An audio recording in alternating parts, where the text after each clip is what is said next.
Hey, you there. Thank you for watching, and welcome to Forge Lines Forever. Today I have a 3v3 ladder match here on the most amazing Noxus map generator. So let's go ahead and introduce our teams and our players. We'll start with Team 1 on the northeastern side, and then with Team 2 on the southwestern side, but that's also mean that it is the blue team versus the red team. We will start with Team 1's Eastern player we have in Stitch Blue. It is the Seraphim of TMoS. He is a 1461 rated. To his west in Royal Blue, we have the Aeon of Weeb. He is a 1527 rated. He's the highest rated player on Team 1. And then rounding off Team 1, we have in Amethyst Purple. It is a Murel, I believe is how you say his name. He is an Aeon as well. He is the 1364 rated. So for Team 1 side of the map, one Seraphim on the eastern side with two Aeons. On the west, no Cybran, no UEF for Team 1. Moving on to Team 2 side, we have in Blood Angel Red. To the west, it is Jokr playing as a Cybran. He's a 1339 rated. To his east, we have in Chevy Crimson, it is Gabe playing as a UEF. He is a 1692 rated. The highest rated player on Team 2 and in the game overall. And then rounding off Team 2, we have in Orange Color Orange, it is Hannibalo playing as a Seraphim. He's a 1318 rated. So for Team 2's side of the map, they have one UEF, one Cybran, and one Seraphim. No Aeons for Team 2, but that does mean that every faction is represented, just not on each team. And for the 6 players on the map, let's take a look at their reclaim situation. Currently sitting at 116,000 mass in reclaim divided by 6 players. Let's round it off to 120,000 just to make the math easy. That is 20,000 mass per player on the map. An absolute monstrosity amount of reclaim for, again, a decently small map. So reclaim is just going to expedite the everything on this map. Lots of land facilities, lots of engineers, lots of upgrades, and that means the number on the right hand side of the screen for that mass will go up real quick. So I should expect to see lots and lots of juicy action here to come. And for additional mexes on the map, it's not as good as the reclaim. We'll take a look at Team 1's side of the map, cutting the map down. It's pretty much like that. There is a Trim Expedition and a Twin on that western side. Towards the middle, we see a Trimix position here. And then there's a Twin Mix position on the eastern edge there. And then we can lump that mix in there because it's pretty much all on its own. Regardless, there's 6-star mix position in the northeast. So some mixes in the backgrounds for both players on that side of the map to be perfectly fine with. Some mixes on the front line. A couple of mixes that are going to be fought over. I'd say probably about at least there to there at a bare minimum. Yeah, maybe just these 4 probably will just be fought over. This, again, the mixes on the sides of the map may be fought over, maybe will not be fought over, but again, it's one of those, it's in the middle of the map. Somebody might get it, somebody might not get it. Not a big deal, not a small deal. It's just a deal. Take a look at where these players are headed off to. Again, there's really only one way to go on this map, and that is right down the middle. Now the middle has a little bit more breadth to it. You can go kind of west or east, but for the most part, it is to the center. That's it. We do see Team 1's player of Murray is a little bit behind his other 2 compatriots of Weeb and TMoS, who already has a gun upgrade online, and Weeb already has a sensor package online going for the range upgrade. Already going for the advanced range upgrade, really spending all that mass that he's getting from all of the, again, little crystals and whatnot on the map.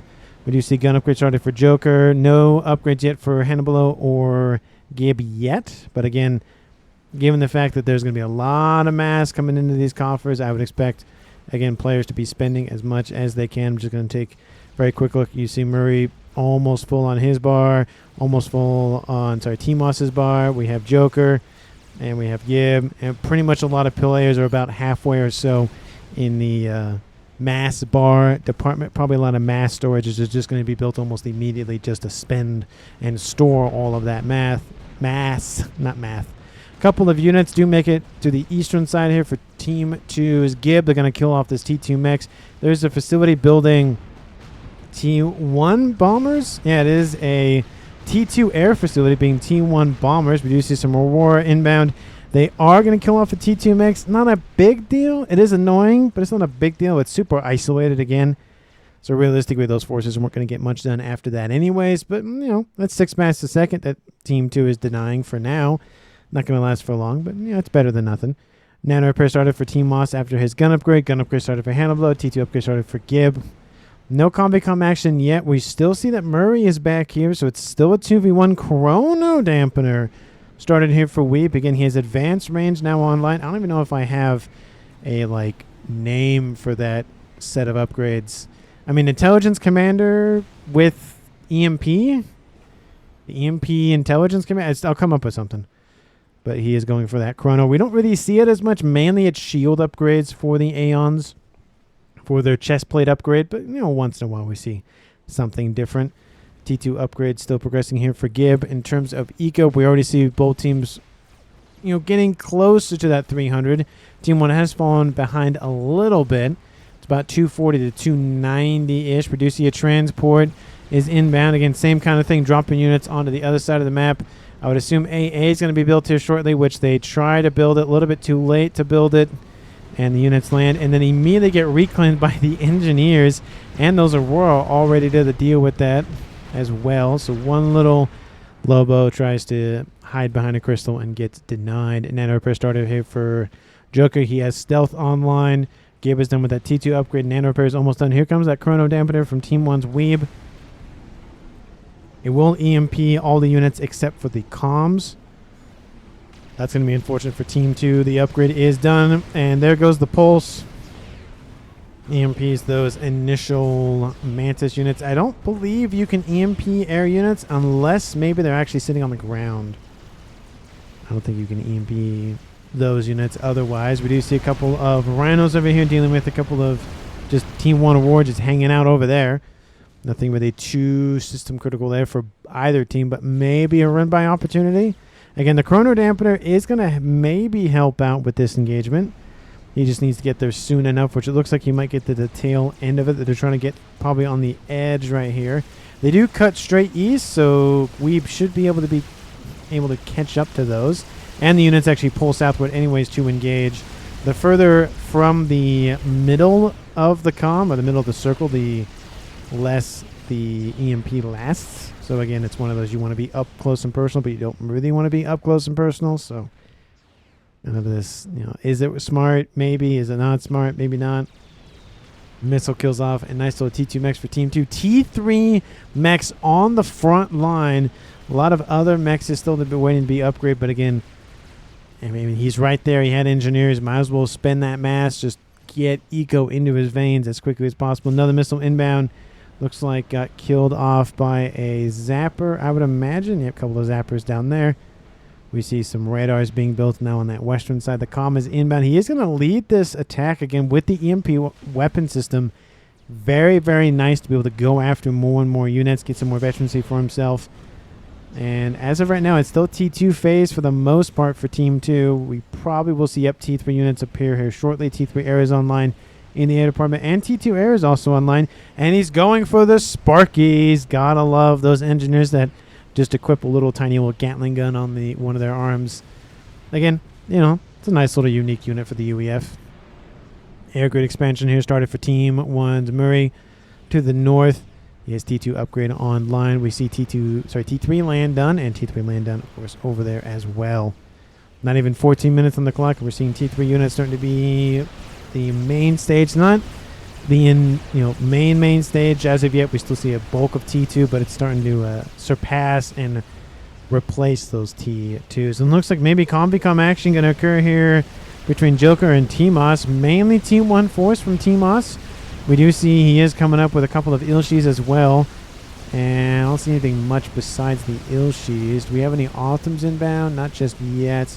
Those units on the western side are still engaging the forces from Team 1's Weeb, and they actually are somewhat being held back by that EMP upgrade. It's not super great for Team 1, but it's not bad either. Jokr has taken some damage. No combi-com action yet. We also see Hannibalo is here with a gun upgrade. And now with the EMPs actually cutting off some of those forces, we do see mainly T2s now here for Team 1. It is going to favor Team 1 now at this point. We have now AA units and Harbingers inbound. but will shore up defenses on the western front. So Team 2 starting to be boxed out a little bit on the western front there. Eastern side kind of is being ignored, and then the middle of the map, we just have TMoS just sitting there. I mean, it could easily be that all 3 players from Team 2 just rush that comm and kill him off. He probably shouldn't stay there too long. Again, it's kind of almost inviting his death, but we'll see if Team 2 notices. They probably, they know where he is, so it's not like it's a incredible, like, oh my goodness, he has stealth and they can't see him kind of thing. Jokr and Weeb, I believe, trade the first blows of the match at almost 16 minutes on the clock. So there is the first comm action. A little bit later in the game than I thought, but I mean, there's no way it wasn't going to happen given the map configuration that we see. We have Murray still hanging back up there, microing his air grid expansion. Team 2, how's your air grid expansion going?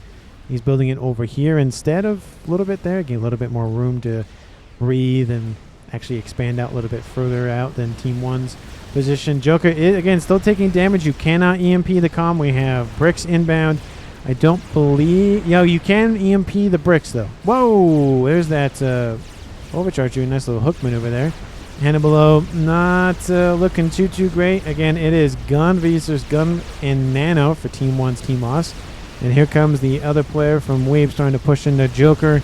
Again, we have a shield field starting here for Gib, not in the fight. And it's gun nano, gun versus gun nano, gun, advanced range, sensor package, and of course the EMP weapons.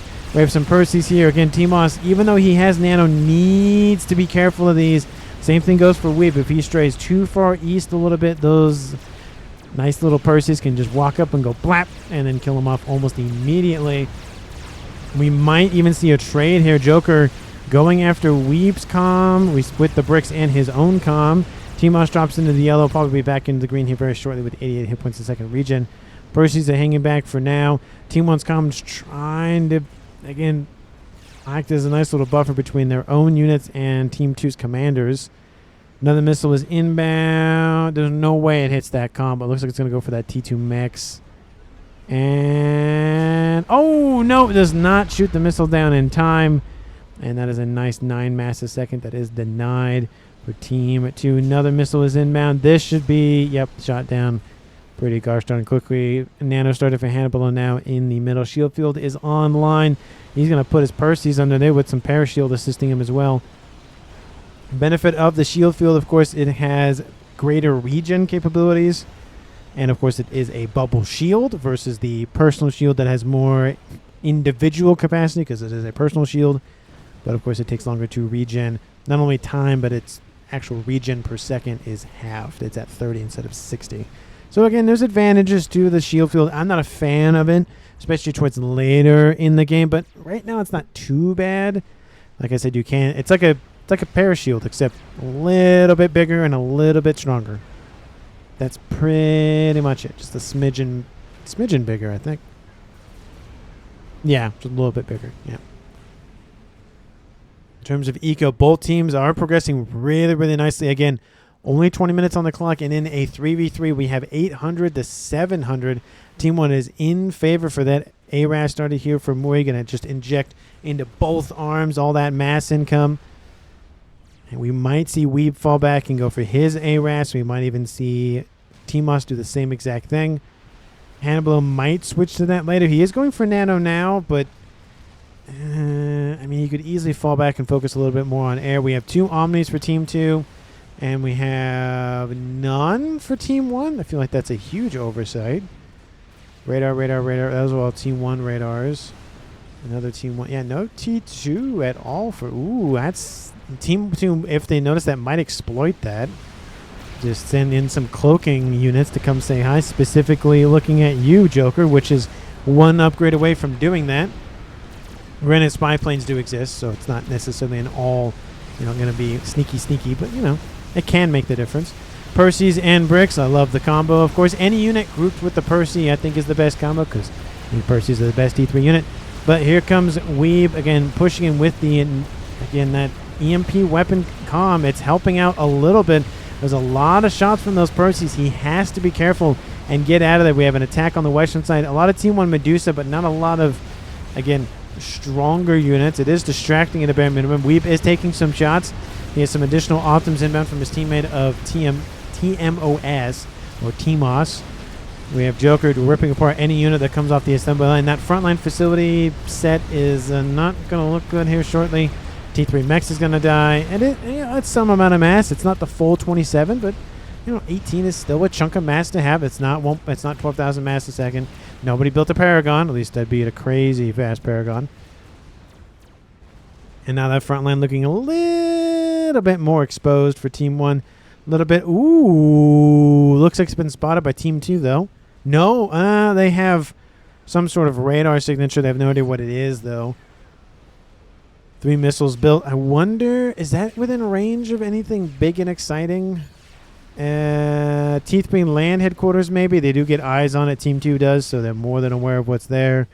That's really it. I thought to be maybe in close in terms of the T3 air headquarters, but they are not.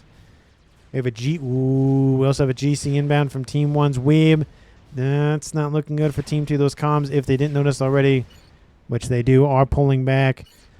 Everybody looks like, at least these two, the 2 red ones, are pulling back. We have Hannibalo. He could actually just charge that position himself, but he's holding back. We have a couple of bricks inbound. Looks like that's going to be more than enough. The missiles might get 1 or 2 off, but for the most part, I don't think it's going to be enough.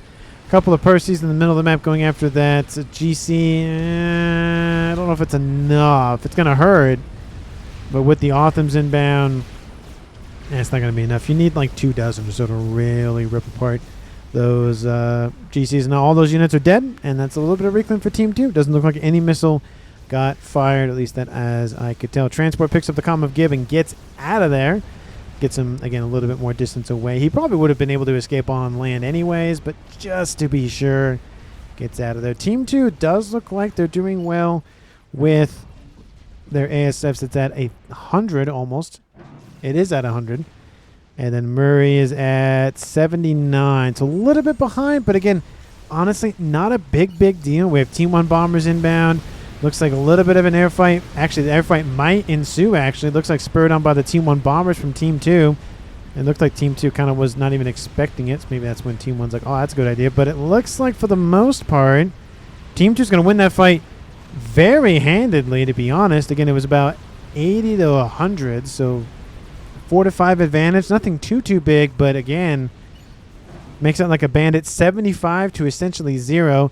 Air dominance for Team 2, and he's building a donut, and he's halfway done with the donut. Yeah, I never understood I'm going to build the experimental when I don't know I have air control, and then he loses the air fight, and now he doesn't 100% have air control, and now it's, well, I still have to build it because it's already halfway over, which is fair. At that point, you might as well finish it, but it's just cool. It's going to sit there and probably not get used as much. It might be useful for killing off just 1 or 2 spy planes that pass around or whatever, but I mean, that's a lot of mass that's being sunk into this and not into anything else. But to be fair, all of his mexes are upgraded and single ringed. You can double ring them at this point, especially maybe some of these up there, but I don't know. I feel like that, I don't know. It depends. If he doesn't use it and Team 2 doesn't really go after it, I mean, it might be nice to just build ASFs or bombers or something out of that, but I'm not a huge fan of just building something and then not really using it. So we'll see. We'll see what he does. Monkey Lord on the front line. Fat Boy on the front line. It's going to encourage the chicken to go bye-bye. Second GC is online. The first one is about half dib, but does have 1 veterancy. So does have a little bit more regen to play with. Lots of Team 1 spam. Not effective against the GC, at least in this numbers. Looks like the GC is going to be dissuaded from coming by said Fat Boy. And again, with 3 experimentals, it is enough to rush that 1 Fat Boy. This could be interesting. Sending the monkey on the western side. Again, Team 1, did they fix their Omni problem? No, but they have a nuke. So that might not be a big deal. It might be, but Nuke is built. A lot of power to cut down on the power constraints of said Nuke. Very explosive, but hey, if it cuts down the power requirements, it cuts down the power requirements. Team 2, do you have any idea about the Nuke that might... Oh yeah, 100%. 100%. They know about it, and they're probably prepping for it now. SMD is almost loaded. You might need a backup one over here. You probably will. Probably would get edged And there is no other SMD over there, so yeah, probably a good idea. Even if that is within range, you don't want to rely on just one SMD. Oh yeah, they can most definitely blow up that western base for Jokr. We do see Mike Woods over here. The donut might get some value out of it, considering the fact that the monkey is all on its lonesome. ASFs are not called in to deal with it yet. The monkey is going to take significant damage already because of it. ASFs moving in to maybe intercept those from Team 2, and they don't move. And that Monkey Lord will die pretty much without much resistance from Team 1. Or from Team 1. There come the ASFs a little bit too late to the party, unfortunately. They will kill off the donut if they actually go for it. And they do. There it is. Just waiting for them to actually go for it. And boop. So it does land on Team 1's side of the map, to be fair. But maybe it would have been a little bit nice to get it a little bit sooner so you could save the monkey. But crash damage is a thing. It might have been dead anyways. Second donut being built. I don't understand building all these donuts. You might as well just turn that into assisting the nuke being loaded, going for your own GC, because Team 1 honestly is doing a better job on land. Well, they were earlier until all the GCs died. So maybe not. But they were doing better on land, and maybe that second donut could be a GC or two and maybe push back this assault from Team 2. They don't have a counter to the nuke just yet. I mean, that SMD is loaded, but if Team 1 looks at the range, it would be enough to clip this base and really give it a rip and just rip and tear it. I'm not going to say entirely, but pretty darn close. T1 Medusa spam inbound from Jokr. And honestly, it's a lot of a lot of Asylums, a couple of these flares, which is not a bad unit to counter the Medusa. Here come the lightning tanks and Othams and everything else. That's going to be more than enough to deal with it. But it does kill off a couple of shield units and some flak. So T1 units for T2 units, not bad. Not great, but not bad. It'd be better if they were T3 units, but you can't have everything. 2-3 Fat Boys inbound. It is a freezer full of them. Making their way to the middle. GC has actually been started and built by Murray, so he is going for donut. And now we have artillery piece started here by TMoS. Actually building an Aeon one, not a Seraphim one, which is interesting. He has access. Why did he get UBF SAC? Oh, because he's Seraphim. He can't actually have the RAS preset SACUs.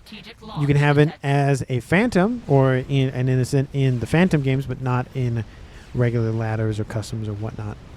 Nuke is inbound. Does he? Yep, he does go for it. Team 2 didn't prep the SMD on the western side, and they're going to pay for it. Megawith is about to be built. They're going to build one now. A little bit too late on that front. They had some time. They were aware of it, but just didn't build it in time, unfortunately. It might actually be fine where they placed it, because I don't... yeah, it's going to be outside of range. But... kaboom!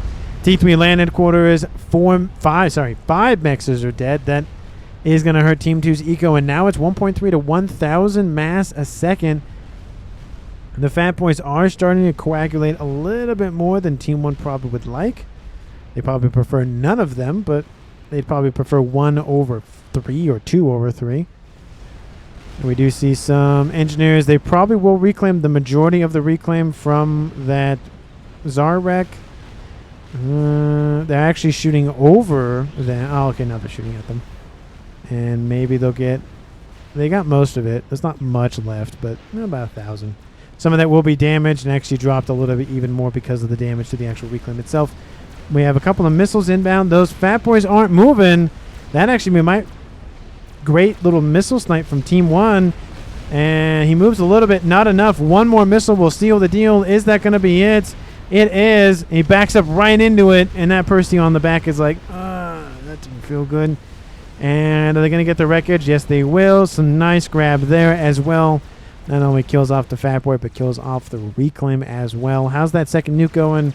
It killed off 54,000 the first nuke. It's about a little under half loaded for the second one. Another donut online for Team 1. And he's going to build more of them? Nope. He's going to stick with those, it looks like. artillery piece is in the yellow. We have another GC being built now by TMoS. He's worried about this front. Again, there is this over here. A decent amount of bricks, but there is a GC here. So honestly, not terrible counter. It is going to hurt, though, for both of them. That's going to be heavily damaged, if not destroyed, and those bricks are going to be lacking a lot of members. Another bulk of missile fire inbound. Kill off the second one. Oh, just barely kills off a Percy. But here comes that Megalith right into the fray. And the Megalith, again, is designed for longer range combat. And I don't know why it's charging in. That is very unfortunate for Team 2. Ooh, that's... yeah, and that was slowed down. That was devastating loss for Team 2. And, again, the bricks are still here. Not many left, though, but there's still some bricks. Donut's going to go south. Where are the ASFs? They're moving. Yep, can't move it too close or it's going to get killed off. Even if they go for the Donut and then the ASFs are still going to outnumber Team 1 a decent amount. Couple of Harbingers looks like dropped off by Team 1. Nice job there. Multiple mexes now offline. Tons of Nothas just really trying to pinpoint down those Harbingers. They're just spinning. That's a good trick. Another... yeah, just cannot seem to get them, at least greatly, because, again, all of the dodging, because they're shooting where they're going, and they constantly are spinning. And there goes the Donut. The Donut is defeated right next to the column of TMoS. Chicken is about to be built there. Artillery piece in the yellow. We have a GC now newly minted. That's going to be enough. And, yeah, this is incredible down here. Multiple mexes now. We have 5 dead. The remaining Harbingers are killed off. But, again, that's 27 mass a second times 5. A lot of dead mass for Team 2. They dropped to 800 now. They've been hit multiple times by stuff. Not looking good. SMD. Nope, not going to be enough. But, you know, it was a lovely attempt.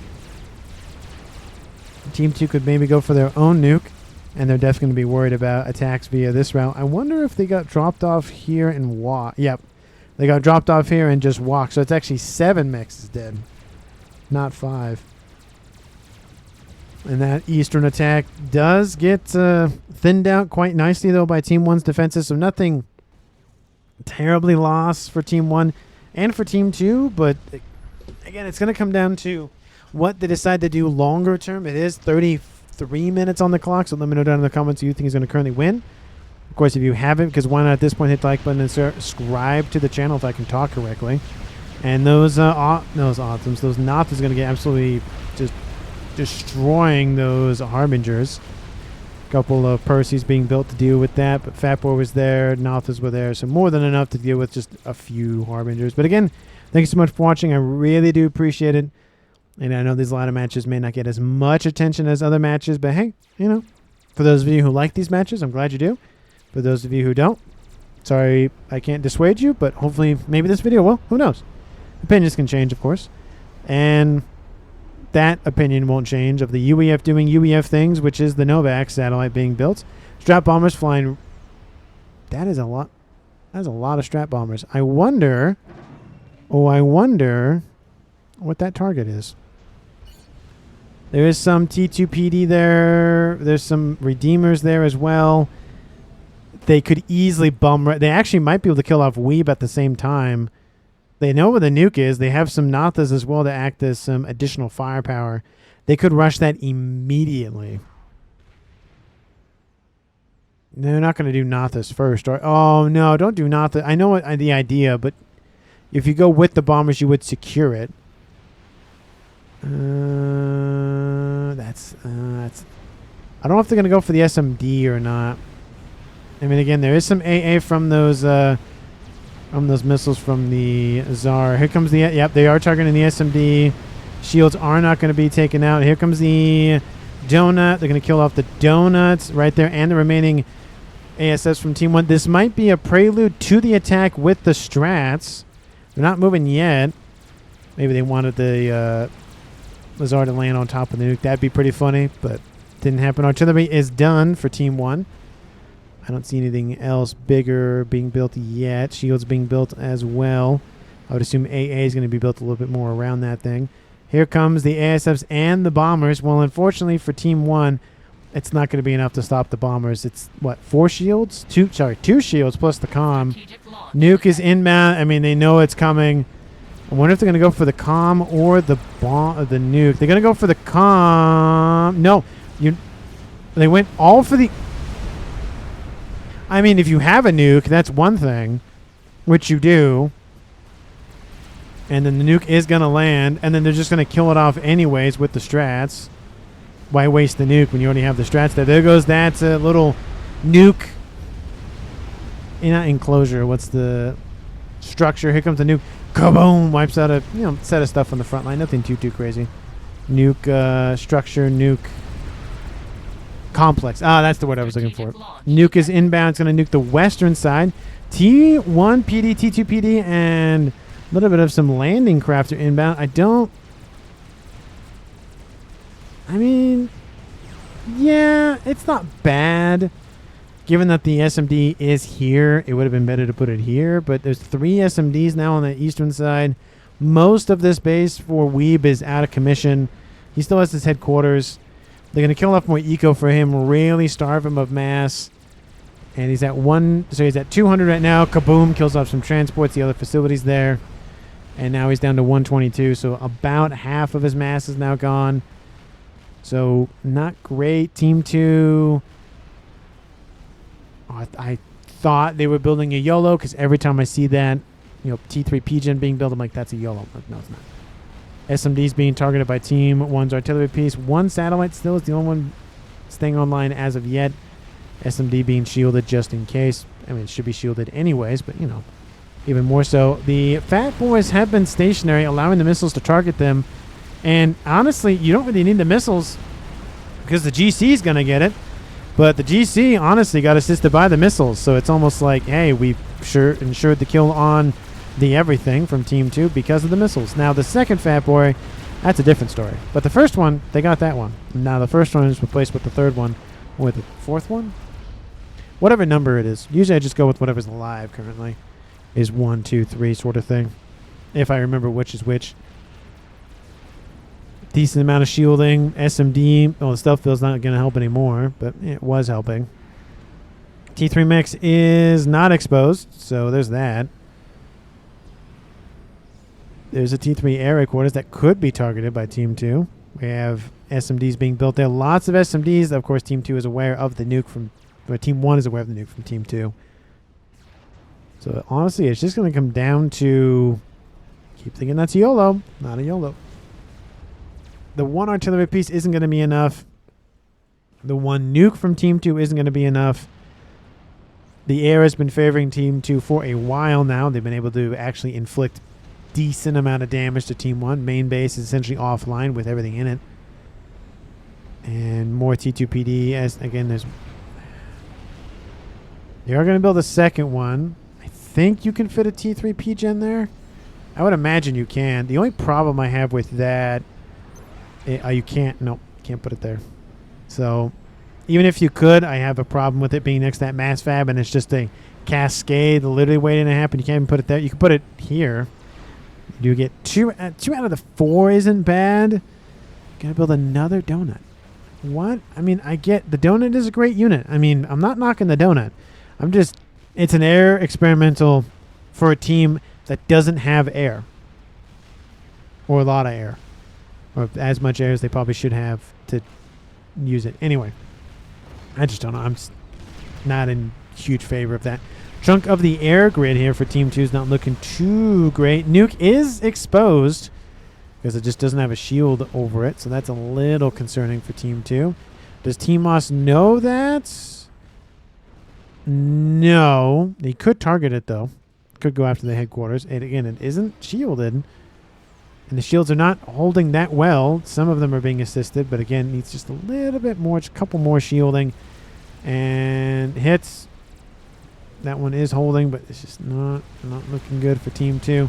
They are attacking again on the front line. Team 1 has been hit pretty hard now. Ever since the initial attack from those 2 comps, Team 2 has kind of done a pretty good job of dealing with that, and the GCs and chicken earlier. That also was the thing. But we have this Mega with all on its lonesome, just walking by itself. 2 Fat Boys caught up to by missiles slash chicken. Megawith actually turns around. I don't know if that was worth it. Oh, barely gets out of range of that. And now it gave Team 1 a little bit more time to prep. Not a lot. That's a lot of snipers, though. They are being... Oh, that was multi-hit. Look at that. That was a nice little, quad kill with 2 shots. Killed off most of those sniper bots quite nicely. Lots of T3 units just trying to build defenses as best they can. We have lightning tanks coming to say hi because, again, they can attack ground units. It's limited range, of course, but they can attack ground units. ASF, though, for Team 2 actually looking kind of peakish. We have strats inbound. Oh, I wonder what the target is. Oh, they fly right over some... and they hit the shield. Oh, actually, they hit the donut. Technically, it's shield, but they hit the donut with the bombs. That's a first. I've seen a nuke hit with a Czar. I think I've seen an Awashop bomber hit the Czar, but I've never seen T3 strats actually hit the bomber or the Czar. So that's a first. Well, that's unfortunate. I don't think they would have cracked the shielding anyway. It would have been close. No, those are T3s. No, they would have needed 7 plus 2 more after that. Had 2 more after that, and even that one is covering it, so maybe even 10 at least. I don't know. It would have been enough. It would not have been enough. Satellite is targeting Weeb. He's just kind of getting hit hard, to be honest, just because he's kind of the exposed one out of the 3. And I don't know. Yeah, he's targeting the P-Jets, hitting the shielding.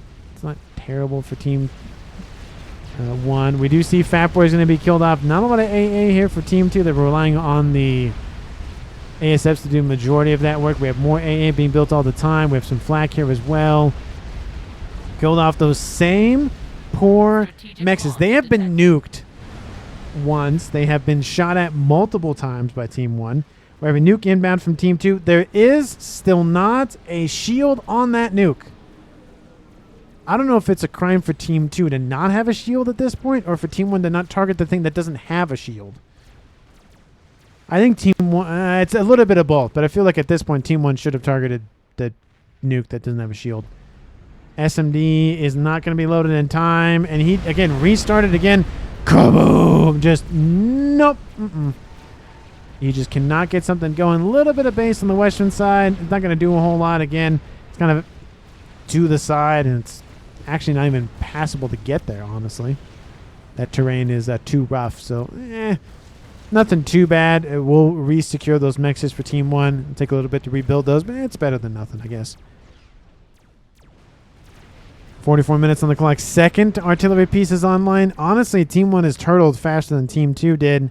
And even if Team 2 does go for T3 artillery now, I don't think they have enough time. Now they're targeting the nuke. The nuke, again, is exposed. 90,000 mass killed. T3 air recorders is getting hit. All it's going to take is one nice shot from Team 1 to wipe the nuke out. And I was like waiting for the... Oh, there it is. 1 and 2 before the second one even lands. It kills off the nuke. That is Team 2's realistically only long-range option. And artillery is being almost done, but it's 1 to 2. He's building strats now. Unless he kills the artillery within maybe a minute or 2, I don't think it's going to make a difference. I really don't. And we have a lot of AA chewing into that Czar. Ooh, that's a lot. Oh, that's got to hurt. We have 2 Czars now online. They're going to try to go just go all the way around. They can't go that far, but you get my point. Essentially what the Harbingers did a long time ago. But 45 minutes on the clock. Eco has technically been favoring Team 1 for a while. 400,000 mass more accrued than Team 2. I mean, it definitely shows with what's been built already. All 3 comms for Team 1 are underneath shielding. This actually... I don't think you need a Paragon. It's nice to have, but I don't think you need that. SACU died somewhere, I'd imagine. Because none of the comms are dead. Strap bombers are going east, while everything else is going west. And yeah, anyway. But I don't need the Paragon. It's a nice novelty at this point. Don't really need it. 2 artillery pieces to 1. In my opinion, the better artillery piece in favor for Team 1. You can just see the shielding just not really doing great staying online. Did they time those where they land at the same time, or just one after the other? Strats were spotted. They're going to pull those back. And once the artillery's gone, that's pretty much game right there. Shielding is slowly being taken out. The donuts are inbound. Team 2 just doesn't have the AA in place. The T3 air recorders is gone anyways. They can't build ASFs. They can try to build, stationary or mobile T3 units, but good luck with that. There's 2 donuts. Once this base is dead, there's not much left at this point. Yeah. No, looking good. And they actually could go for both of those things built by Gib, the Novax and the artillery piece. Shields are going down, pigeons are going down, air facilities are going down, T3 air quarters is rebuilt. There goes the crash of the first of 2. Another death to those mexes in the background. It's starving Team 2 eco, not looking good. Strats are going to get hit. That is super unfortunate though for Team 2 because he was just trying to, go on the edge there. Oh, and all that AA that was built. I mean, it saves that 1 T3 Mex, but I don't know if it was worth it necessarily. Do we have any... No telemasers from Team 2. It's just... The shields are really struggling to stay online. I would assume a third one's being built somewhere. There's no way that Paragon gets finished in time. A little bit of exposed stuff for Team 2. We do see the artillery is actually targeting the air grid over here. It might starve a little bit of the power for Team 1, but again, it's mainly being driven by TMoS, and he has a lot of RASCOM, so he'll be more than enough for mobile power anyway. So I'm not going to be drowning out the stuff that is requiring power, and then you can't power everything, so everything shuts off and responds. Moyes getting hit a little bit, but again, I don't think it's going to matter. We have 2 GCs charging in. Team 2 doesn't really have that much on the ground left at this point. We have attack on the eastern side. Tons of Harbingers. The artillery is still staying with it, though. 48 minutes on the clock and climbing. We have a second Novax going to be built, and then the third one after that. I just don't know if that's the call at this point. I don't even know if, again, Team 2 has the ability to actually come back. They are doing some work. Again, to Team 2's credit, they are doing work, but not enough. I don't see a third artillery being built anywhere. It's just the Paragon, which it's almost in the yellow, to be fair. I think all of TMoS's mass is going into that. I'm surprised the shielding didn't completely buckle. I was surprised by that. I was expecting to see the artillery get crushed there shortly, but there is that chain link fence of Harbingers inbound. Looks like about, a couple hosts of them inbound. And we have Jokr over here as well. 49 minutes on the clock. He has a lot of T2. He has a lot of T2PD being built. So it's a lot of T3 units though. Hannibalo's here as well. Again, gun nano. Oh, shield's starting to fail there as well. SMD's going to come offline. Joker's still standing there. 49 minutes on the clock. We still have no death game still. That could still happen if Jokr gets out of there, which I don't think that's going to happen. And I think it might just be dominoes. He actually is just going to... He's going to die to the Harbingers at this point. Oh, who knows? They'll just pass him on by. Who knows? Oh, he just control K's in the middle of them. Well, that's a death for Team 2. Not a kill for Team 1, but the death for Team 2. I mean, they probably would have killed him, to be honest, but Hannibalo is going to be killed off by Team 1. There he goes, and that just leaves Gib. 3-1 advantage for Team 1. 50 minutes on the clock now. Yeah, GG's in the chat. He's probably going to dip here shortly. They won't kill off. Oh, the shields pop offline. They're underneath the shielding, though. That's not helping. But again, I just don't think he has enough. With the Paragon on the way, maybe he knows about it. He's definitely seen it at some point. And there he goes. He control case, gets out of there. And there is the game. Team 1 wins it. Flawless victory for them. It was essentially a no-death game up until the last like minute of the game. So pretty gosh darn close. There was some conv action, but not a whole lot. And it just came down to Team 1 literally just went, I'm just going to turtle. That was it. That western side got hit multiple times. That eastern front held. And yeah, that's just kind of how it goes sometimes. So Team 1 wins. MVPs, I mean, all around Team 1, to be honest. I mean, again, I feel bad for Weeb because he got hit multiple times by nukes and strats. So it's still a very good job all around. So I don't know if I have a pick for MVP. Let me know down in the comments if you do. Thank you so much for watching the very end of the video as always, and I will see all of you in the next one.